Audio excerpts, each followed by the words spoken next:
I was having coffee with a friend recently who was completely obsessed with financial conspiracies. He started talking about the Knights Templar, but not in the way you usually hear. He wasn't interested in the Holy Grail or secret bloodlines. He was fixated on their ledger books. He had this intense look in his eyes, describing them as the original Wall Street, an untouchable corporate giant that managed to own half of Europe without wearing a crown. He kept saying they were too big to fail. To him, their massive wealth was a shield that made them invincible. But then I reminded him of one specific date, Friday the 13th, 1307. The mood of the table shifted instantly. The confidence dropped right out of his voice, because that's the twist in the story that people often forget. The Templars weren't destroyed by an invading enemy army. They were destroyed by their own biggest client. King Philip IV didn't raid them because he hated their religion. He raided them because he was drowning in debt and simply couldn't pay them back. It's a brutal irony. The moment the bank becomes more powerful than the state flips the board. And the haunting part of it all, when the king's men finally kicked down the doors to seize the assets they killed for, they found the vaults were empty. And that pivot you just described, from this kind of religious, mythical story to a cold, hard financial takedown, that's exactly what we need to get into in this deep dive. Exactly. It's not a crusade. It's not really even a religious trial when you strip it all back. No, it's not. What we're really looking at here is the world's first massive state-engineered corporate liquidation. And more than that, a total debt erasure. So our mission today is to really unpack that. The mechanics of power when the bank, for all intents and purposes, becomes mightier than the throne. Right. What happens when the state decides the only way to solve its fiscal crisis is to, just eliminate its creditors. It's a terrifying moment in the history of capital and power. Okay, so let's set the stage. We need to understand the sheer scale of the Templar operation. It starts so small, right? Yeah. In 1119, just a handful of knights. 9 knights, the poor fellow soldiers of Christ. Their whole purpose was just to protect pilgrims on the roads in the Holy Land. And their original seal even depicted this, didn't it? 2 knights on 1 horse. Exactly. It was meant to symbolize their poverty, their humility, and that public image, that idea that they were selfless. It became their single greatest marketing asset. That feels so counterintuitive. Their poverty was the key to their incredible wealth. It was the absolute key, because what happened was, a decade later, at the Council of Troy in 1129, the church officially recognized them. But the real catalyst was one man, Saint Bernard of Clairvaux. He was arguably the most powerful religious figure in Europe at the time. A superstar. A total superstar. And he wrote this treatise, basically, in praise of the new knighthood, and it was like a papal blessing times 1,000. It gave them this incredible spiritual legitimacy. So it was like a spiritual IPO. That's a perfect way to put it. And after that, the donations just flooded in. And we're not talking about, a few coins and a collection plate. No. We're talking about Europe's most powerful nobles. These are people deeply worried about the state of their immortal souls. And they were trying to, buy their way into heaven? In a sense, yes. They weren't donating cash so much as they were donating the real source of wealth in a feudal society. So estates, farms, vineyards? Entire villages. They were accumulating productive, revenue-generating land across France, England, Spain, at a speed that no king or rival lord could possibly match. So they weren't just a military order anymore. They were becoming a massive pan-European economic engine. And they saw finance as absolutely central to their mission. Their whole mindset was, finance is the sinews of war. They needed a constant, reliable flow of money from Europe to fund their armies in the East. Which is where these preceptories come in. Yeah. You've described them as these sort of medieval agribusinesses, but also as bank branches. How did that work? Okay, so a preceptory, like Cressing Temple in England, for instance, wasn't just a farm. It was a highly efficient, self-sustaining economic hub. Run with military discipline. Exactly. They were running huge herds of pigs and cattle for profit. They had mills, bakeries, all of it generating surplus cash that was meticulously accounted for and then funneled to the front line. But the banking part, that comes into security, right? That's the key. These places had thick walls, watchtowers, a garrison of battle-hardened knights. In a very violent and unstable age, they were the safest places to store anything of value. So nobles, merchants, even kings started using them as vaults. Right. They became the most trusted and secure bank branches in Europe, and they were totally independent of any local king's authority. Okay, but the real innovation, the thing that, changes the world, is this letter of credit. It's the ATM of the Middle Ages. I mean, it is an absolute game changer. It solved a colossal problem. Which was that traveling with money was incredibly dangerous. Right. If you were a merchant going from London to Jerusalem, you had to carry your entire fortune in physical gold. You were basically a walking target for every bandit on the continent. And the Templar solution was just Genius. pure genius. You'd go to the London Temple, deposit your gold, and they'd give you a piece of parchment, a coded, ciphered document. A letter of credit. Exactly. You'd travel with just that piece of paper. When you got to Jerusalem, you'd present the cipher to the Templar master there, and he'd give you your funds, minus a small handling fee, of course. It's a traveler's check. It's a wire transfer. It's the ancestor of the entire SWIFT system. And it did two things. First, it made them indispensable. But second, and this is the really clever part, it created enormous pools of idle capital. Because not everyone was withdrawing their money at the same time. Right. So the Templars always had massive reserves of cash just sitting in their vaults. And that is the fundamental principle of fractional reserve banking. They could lend out a huge portion of the money on deposit, effectively multiplying their own wealth. But wait, how does a holy religious order get into the lending business? Usury charging interest was a mortal sin. It was. And this is where their financial engineering gets really, really clever.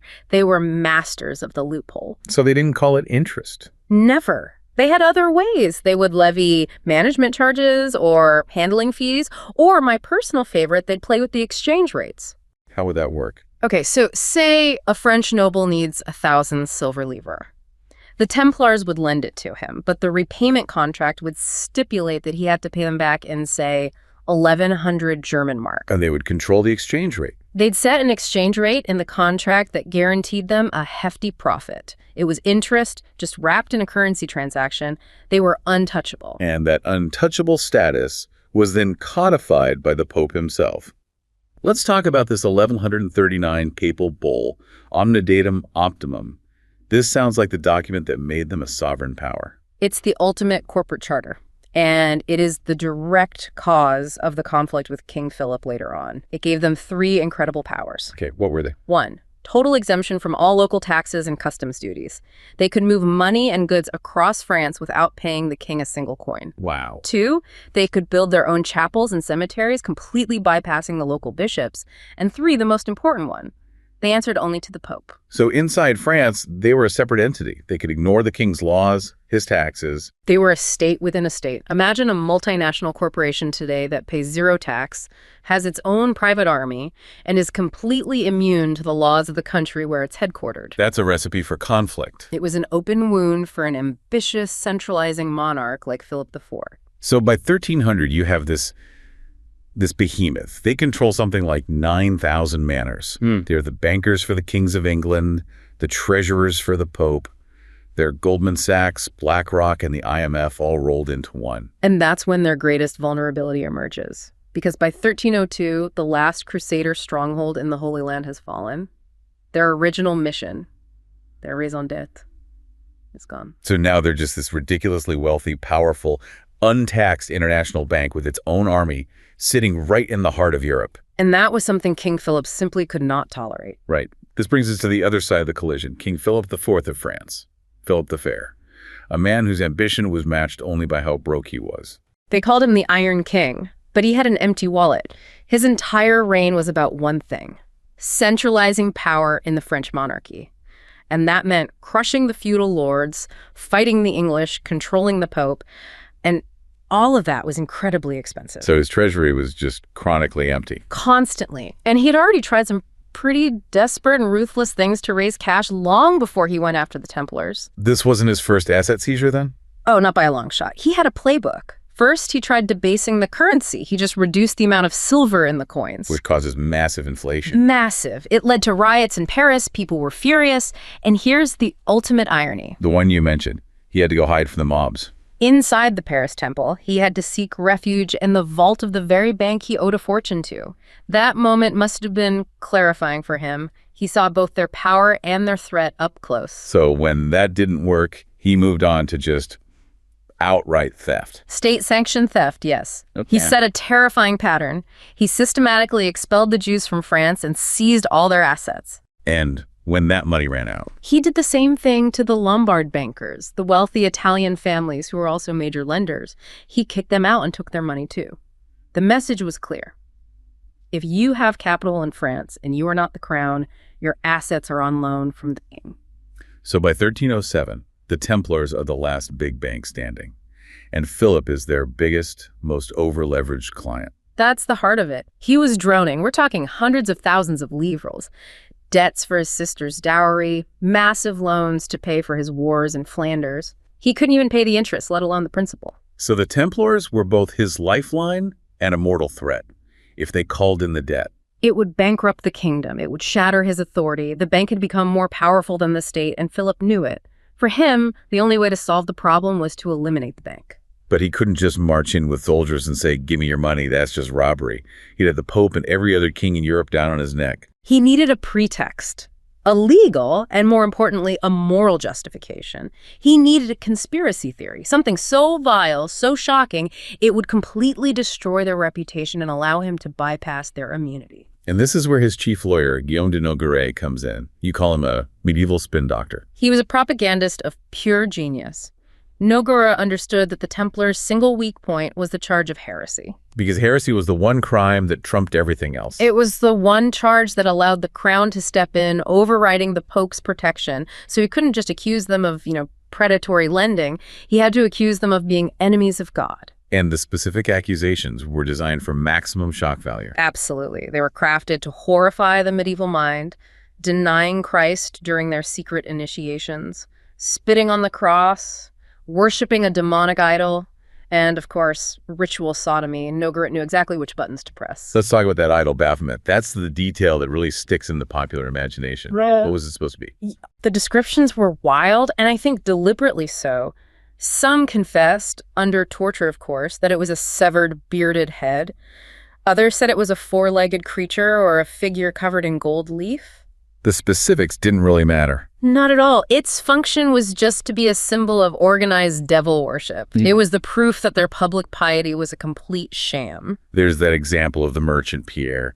It shows just how fast this smear campaign worked. It's a perfect illustration of the psychological warfare. For decades, the average person, our merchant Pierre, trusts the Templars completely. Brother Andre at the local preceptory is a pious man of God. His vault is the safest place in town. And then, literally overnight, the king's men show up with a warrant from the Inquisition and announce that these same men are Satanists who engage in obscene rituals. The official narrative, backed by the terrifying power of the state, just completely overwhelms the reality Pierre's are known his whole life. So the goal was to kill their character before he killed the men. Precisely. Pierre sees Brother Andre dragged away not as a banker, but as a heretic. Philip successfully reframed a sovereign debt default as an act of spiritual cleansing. The money was almost a side issue in the public's mind. It was about saving the soul of France. And this wasn't an isolated strategy. Philip was using this tactic against anyone who challenged his power. It was his standard operating procedure. He was trying to create a kind of divine monarchy in France. Yeah. At the same time he was going after the Templars, he was prosecuting the dead Pope Boniface VIII for heresy. A dead pope? Yes, to discredit the papacy itself. He accused a bishop of using sorcery to murder the queen. He burned a female preacher named Marguerite Porret at the stake. Heresy was his universal political weapon. So once the propaganda machine was running, the actual arrests were, well, a masterpiece of logistics. Terrifyingly efficient. It shows just how centralized his royal power had become. He sent out sealed orders to every single royal official in France, with the instruction not to open them until the night before? The night of Thursday, October 12th. It guaranteed total secrecy. No leaks. No warnings. So on the morning of Friday the 13th, 1307. The trap sprung, simultaneously all across the kingdom. Hundreds of Templars, including the Grand Master, Jacques de Molay, were arrested in their beds. They were caught completely off guard. And immediately handed over to the inquisitors. Because Philip needed confessions. The confessions were the whole point. They were the proof he could show the world. And they got them through the most horrific means imaginable. The rack, starvation, having their feet literally burned off. Under that kind of torture, people will confess to anything. And they did. They confessed to everything. Denying Christ, spitting on the cross, worshiping the idol, all of it. But when Philip's men burst into the Paris temple, the financial headquarters, They didn't find the treasure they were expecting. He's reportedly very disappointed. The amount of actual physical gold and silver in the vaults was far less than anyone anticipated. Which is what started the whole legend of the lost treasure. Exactly, the story that the Templars got a tip-off. And there's some evidence for it. Witness accounts from Paris mention a convoy of heavy wagons leaving the temple complex in the dead of night, just before the raids. Heading for the coast. Probably for La Rochelle, their main Atlantic port. This is the origin of the myth of the Templar fleet escaping with the treasure, sailing off to Scotland or Portugal or even the Americas. That part is a mystery. But what Philip did find was, in the long run, much more valuable than gold. He seized the books, the ledgers. This is the real story. This is the great accounting trick at the heart of the whole affair. The physical gold was one thing, but the real prize was erasing the crown's liabilities. So let's picture this scene.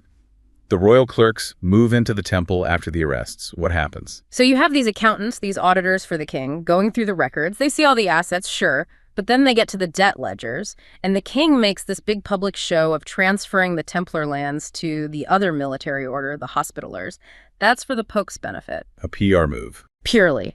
Because while that's happening, his treasurer is quietly carting away the liquid cash and, most importantly, the ledgers themselves. The power isn't transferred with a sword, it's transferred with a quill. That's it, exactly. The clerk finds the entry for the massive debt owed by King Philip to the order, and on the king's command, that debt is simply crossed out in red ink. Gone. You just wrote it off. The French state became solvent by executing its banker. It's the ultimate hostile corporate takeover. This is that idea of the circulation of elites. The old financial power, the Templars, is liquidated to make way for the new centralized power of the crown. They had become too powerful, too independent. Philip solvented his own regime by destroying theirs. The center of gravity for wealth and power in France shifted in that moment from the Templars' Red Cross to the king's fleur-de-lis. But the story wasn't quite over. Philip's whole narrative depended on the confessions, and some of the knights started to take them back. This was a huge problem for him. The Grand Master, Jacques de Molay, and another high-ranking leader, Geoffroy de Charny, after initially confessing under torture, stood up in public and recanted everything. They said the charges were lies and the order was pure. An incredible act of courage. And Philip's response had to be swift and brutal. To make an example, in 1310, he had 54 other Templars who had recanted their confessions burned at the stake as relapsed heretics. It was a warning. A terrifying one. So when Molay and de Charny did it again in 1314, there was no more debate. They were condemned on the spot. And burned alive on an island in the Seine. This is where the famous curse comes from. Right. As the story goes, with his last breaths, Molay summoned both Pope Clement V and King Philip V to face God's judgment within a year. And to the medieval public, the curse looked very, very real. The timing was uncanny. Clement died just a month later. Philip himself had a stroke while out hunting and died 7 months after the execution. He was only 46. And his dynasty, the one he fought so hard to build, crumbled soon after. All 3 of his sons had died without leaving a male heir. The Capetian line that had ruled France for centuries ended right there. The power he seized seemed to come with a very steep price. So the men were destroyed. But the wealth, the system, the capital, it could have just evaporated. And it didn't. This is where you see the iron law of oligarchy in action. Great concentrations of wealth are almost never actually destroyed. They just get hidden, absorbed, or rebranded. The capital was already in motion. So the unfound treasure, the wagons leaving Paris, wasn't just about gold, was it? No, it was about knowledge. It was the key people, the accounting codes, the systemic expertise needed to set up the bank somewhere else. A Templar who escaped didn't stop being part of that financial elite. He just relocated. And the wealth found new homes in other institutions. Exactly. You see it happen differently in different parts of Europe. It all depends on whether the local king saw the Templars as a threat or an asset. And Portugal is the best example of seeing them as an asset.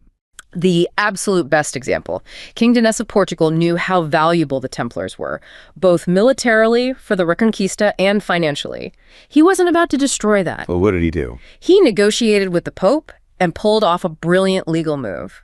The Knights Templar in Portugal were dissolved, and a new order was created. The Order of Christ. Which was just the Templars with a new name. It was the same men, the same lands, the same ships, the same wealth. They just changed the uniform. And the legacy of that decision is just Immense. It's staggering. The Order of Christ, using that rebranded Templar wealth and maritime knowledge, went on to fund the Portuguese Age of Discovery. They sponsored explorers like Vasco da Gama. So the very financial engine Philip tried to wreck in France ended up reshaping the entire globe. And you see similar, if less dramatic, moves elsewhere, like in Spain. Right. In Aragon, the king formed the Order of Montesa to absorb the Templar lands and assets, again, preserving the infrastructure. And back in France, Philip made sure he got his cut, even though the lands were supposed to go to the Hospitallers. Oh, absolutely. The Pope officially dissolved the entire order in 1312, but Philip dragged his feet on the transfers. He claimed he needed compensation for the costs of the trial. He basically looted the liquid assets and milked the revenues from the lands for years before handing them over. So while the men were being tortured and burned, the ideas they created survived. The letter of credit, the trust, the whole concept of moving capital across borders securely. Those ideas became the DNA of modern finance. The organization was killed, but the blueprint survived. It evolved into new banking systems and, you could argue, into the secret societies and powerful banking families of later centuries. The elite network just changed its form. The story of the Templars is not just a medieval tale of intrigue, but a brutal, chilling lesson in the dynamics of sovereign power versus global capital. Gold is sharp, but debt is the deadliest weapon, especially when wielded against the state. Philip IV believed he could solve his fiscal crisis by committing the ultimate act of corporate dissolution against his creditors, but he only destroyed the men. The knowledge and the underlying capital structure simply went into deep circulation, surviving to fund new ventures and define elite power for centuries to come. King Philip V thought he could kill the debt by killing the bankers, but he only succeeded in destroying the men. The bank, however, never truly closed. It simply changed its uniform, ensuring that the Templar legacy haunts the vaults of the global financial system even today.